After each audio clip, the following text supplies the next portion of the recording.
안녕하십니까. 저는 부경대학교 중국학과 리단 교수입니다. 중국학과에서 정치 외교와 관련된 과목을 담당하고 있습니다. 오늘 이 자리에서 한중 수교 30주년 지방정부 간의 교류와 협력이라는 주제를 중심으로 말씀을 나누고자 합니다. 大家好，我是福建大学中国学科的教授李丹。目前在中国学科主要负责与中国的政治与外交相关的课程。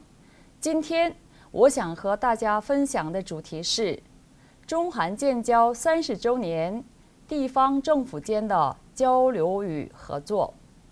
주지하다시피 세방화 그리고 인터넷, SNS 등 소프트 파워를 활용한 정부와 민간이 공동으로 참여하는 개방적인 외교의 확산은 지방정부가 국제협력에 참여할 수 있는 기회를 제공하게 되었습니다. 이러한 배경하에 지방정부는 중앙정부로부터 특정 외교 분야에서 독립적으로 대처할 수 있는 권한을 부여받게 되는 거죠. 따라서 지방정부는 국제협력이 중요한 주체가 되었습니다. 중앙정부가 복잡한 외교적 절차로 인해서 신속하고 효과적인 대처가 어려운 면이 있는 반면에 지방정부는 유연성을 가지고 있으면 중앙정부 차원의 외교를 탄력적으로 보완할 수 있게 되었습니다. 지방정부가 초국가적 협력에 대한 합리적인 선택을 어떻게 유도할 것인가라는 문제가 국가 간 관계의 촉진, 초국가적 공동 문제에 대한 해석, 그리고 지역 경쟁력이 강화 등 측면에서 중요한 과제로 주목받게 되었습니다. 이러한 배경에서 한중 정부 간의 교류와 협력은 양국이 공식 수교와 더불어 활발하게 발전해 왔는데요. 한중 양국 관계는 1992년의 우호 협력 관계에서 1998년에 21세기를 향한 협력 동반자 관계로 발전하였습니다. 2003년에 한중 관계는 전면적 협력 동반자 관계를 거쳐서 2008년에 와서 전략적 협력 동반자 관계로 격상하였습니다. 이러한 한중 관계의 비약적인 발전은 외교적인 기적이다라는 평가를 받기도 하였죠. 한중 관계의 전반적인 분위기 속에서 양국 지방정부 간의 협력도 활발히 이루어졌는데요. 1992년 전라남도 목포시와 중국의江苏省 连云港市가 처음 자매도시를 결연을 했습니다.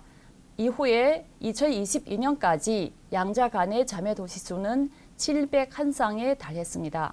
오늘 강의는 그동안 양국 지방정부 간의 교류 협력의 현황을 살펴보고 이를 토대로 한중 지방정부 간의 국제교류 협력의 특징 그리고 성과와 과제에 대해서 말씀을 드리고자 합니다.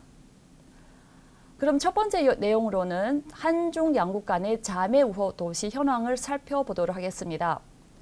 1998년 4월 중국 대외경제관계위원회 주임이자 칭다오시 국제무역촉진위원회 회장인 류지더 회장이 한국을 방문하는데요. 이는 칭다오시와 한국 간의 직접 교류의 서막을 열게 됩니다.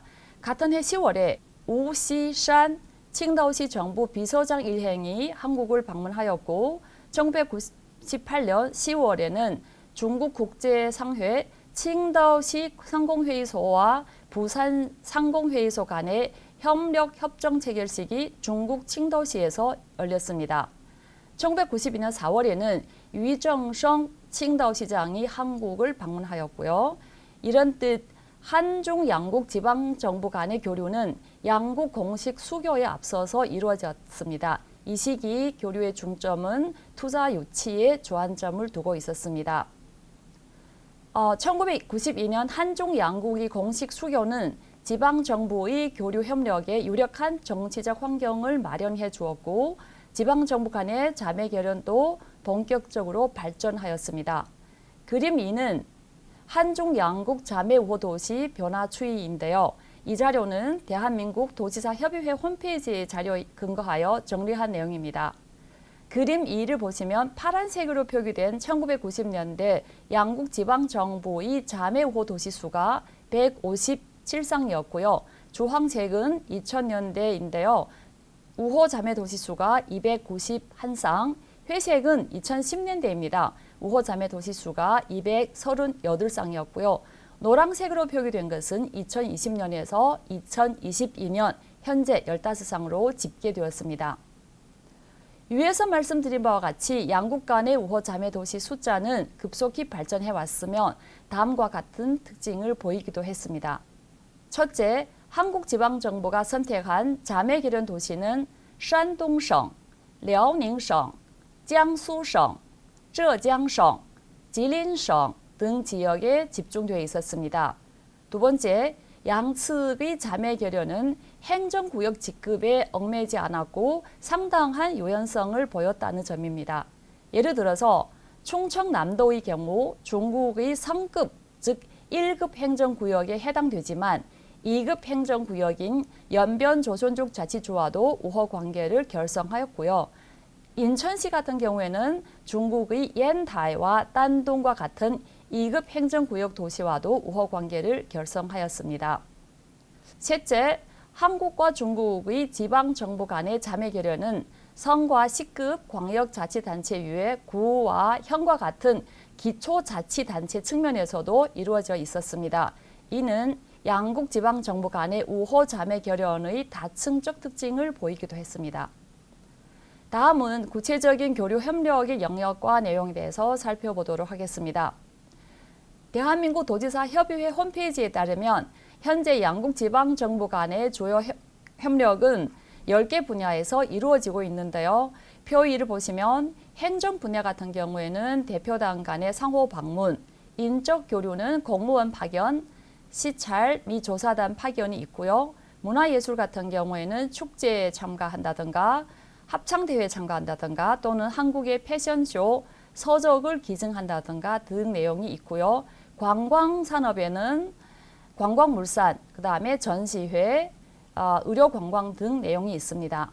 청소년 교류에서는 수학여행 같은 내용이 포함되어 있고요. 스포츠 같은 경우에는 축구, 친선 경기를 비롯한 여러 가지 내용이 포함되어 있습니다. 과학기술 부분에서는 어떤 경제교류 협정을 체결한다든가 이런 내용이 포함되어 있고요. 민간단체 같은 경우에는 문화예술, 의사협회 등 민간단체 간의 교류도 포함되어 있습니다. 상징적 사업 같은 경우에는 여기 공원 조성 등 내용이 포함되어 있는데요. 울산시에도 중국이 창춘시로 이름으로 명명한 공원이 있고요. 기타 부분에서는 의료 서비스라든가 기부 등 내용이 포함되어 있습니다. 지금 보시는 그림 2는 양국 지방정부 교류의 영역별 교류 현황인데요. 그림에서 보시다시피 한중 지방정부 간의 교류는 주로 10개 분야 다양한 내용을 중심으로 이루어지고 있는데요. 그 중에서도 가장 활발한 분야는 상호 간의 행정 방문이겠습니다. 총 4,995건으로 전체의 43%를 차지하고 있습니다. 교류 건수에 따라서 인적 교류, 문화예술, 경제, 청소년, 시민사회, 기술 및 학술 교류, 스포츠 관광, 기타 사업, 상징 사업 순으로 나타나고 있습니다.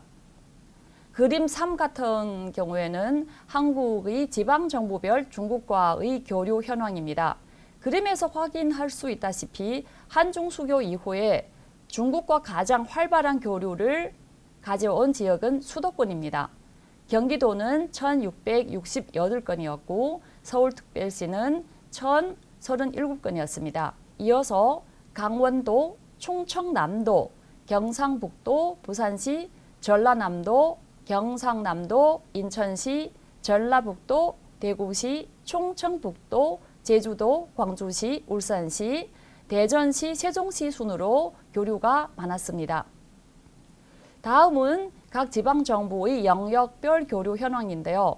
총 건수는 앞에서 말씀드렸는데 경기도가 1위를 차지하였고요. 분야별로는 행정교류는 서울시가 704건으로 1위를 차지하였고 인적교류는 경기도가 221건으로 1위를 차지하였습니다. 문화교류는 225건으로 경기도가 1위, 관광교류는 38건으로 제주도가 1위를 차지하였습니다. 청소년 교류는 238건으로 경기도가 1위, 스포츠 교류는 경기도가 70건으로 1위를 차지하였습니다. 기술 학술 교류는 충청남도가 103건으로 1위를 차지하였고요. 경제교류는 205건으로 경기도가 2위를 차지하였습니다. 민간단체는 강원도가 86건으로 1위를 차지하였고 상징적 사업은 서울이 35건으로 1위를 차지하였습니다. 기타 사업은 대구시와 경기도가 36건으로 공동 1위를 차지하고 있었습니다. 위에서 살펴본 내용은 한중 양국 지방정부 간의 교류 협력의 현황을 분석한 내용입니다.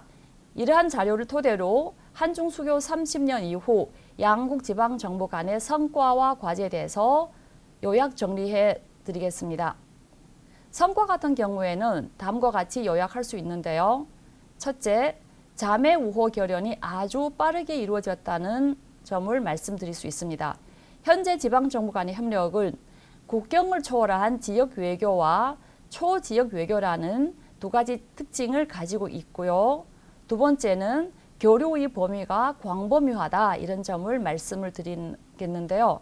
한국의 지방정부는 초기에 한국과 멀리 떨어져 있는 중국의 중서부 지역 도시에 대한 관심이 상대적으로 적었지만 최근 10년간 중국 중서부 지역과의 교류 협력도 점차적으로 확대되어 있는 모습을 보이고 있습니다. 세 번째는 한중 양국의 인적 교류의 플랫폼 역할을 하고 있다는 점을 말씀드릴 수 있는데요. 다양한 수준과 형태의 지방 협력은 국가 차원의 협력을 확대하였으면 특히 인적 교류 측면에서 공무원, 청소년, 시민단체 등 교류는 양국 국민 간의 이해를 증진시키는 중요한 통로로 작용하였다는 점입니다.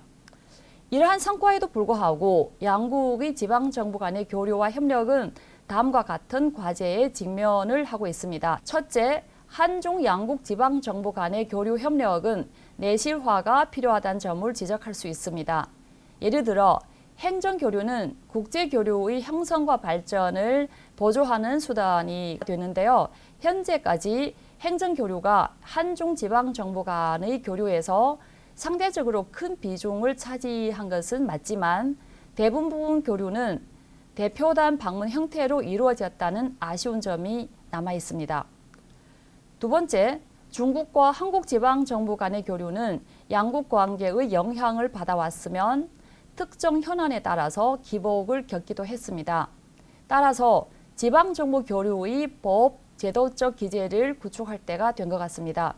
예컨대 2022년 한중 관계는 공자가 말하는 흔들리지 않고 신념이 서게 된다는 이립지년, 얼리지년, 즉 수교 30년을 맞이하고 있고 향후 양국은 40주년, 즉 부호, 불혹, 미혹되지 않은 40살을 맞이하는 시점에서 한중 지방정부도 서로에 대한 신뢰와 이해의 폭을 확대할 수 있는 출발점을 찾아야 할 필요가 있다. 이런 말씀 드리면서 오늘 강의를 마치도록 하겠습니다. 감사합니다.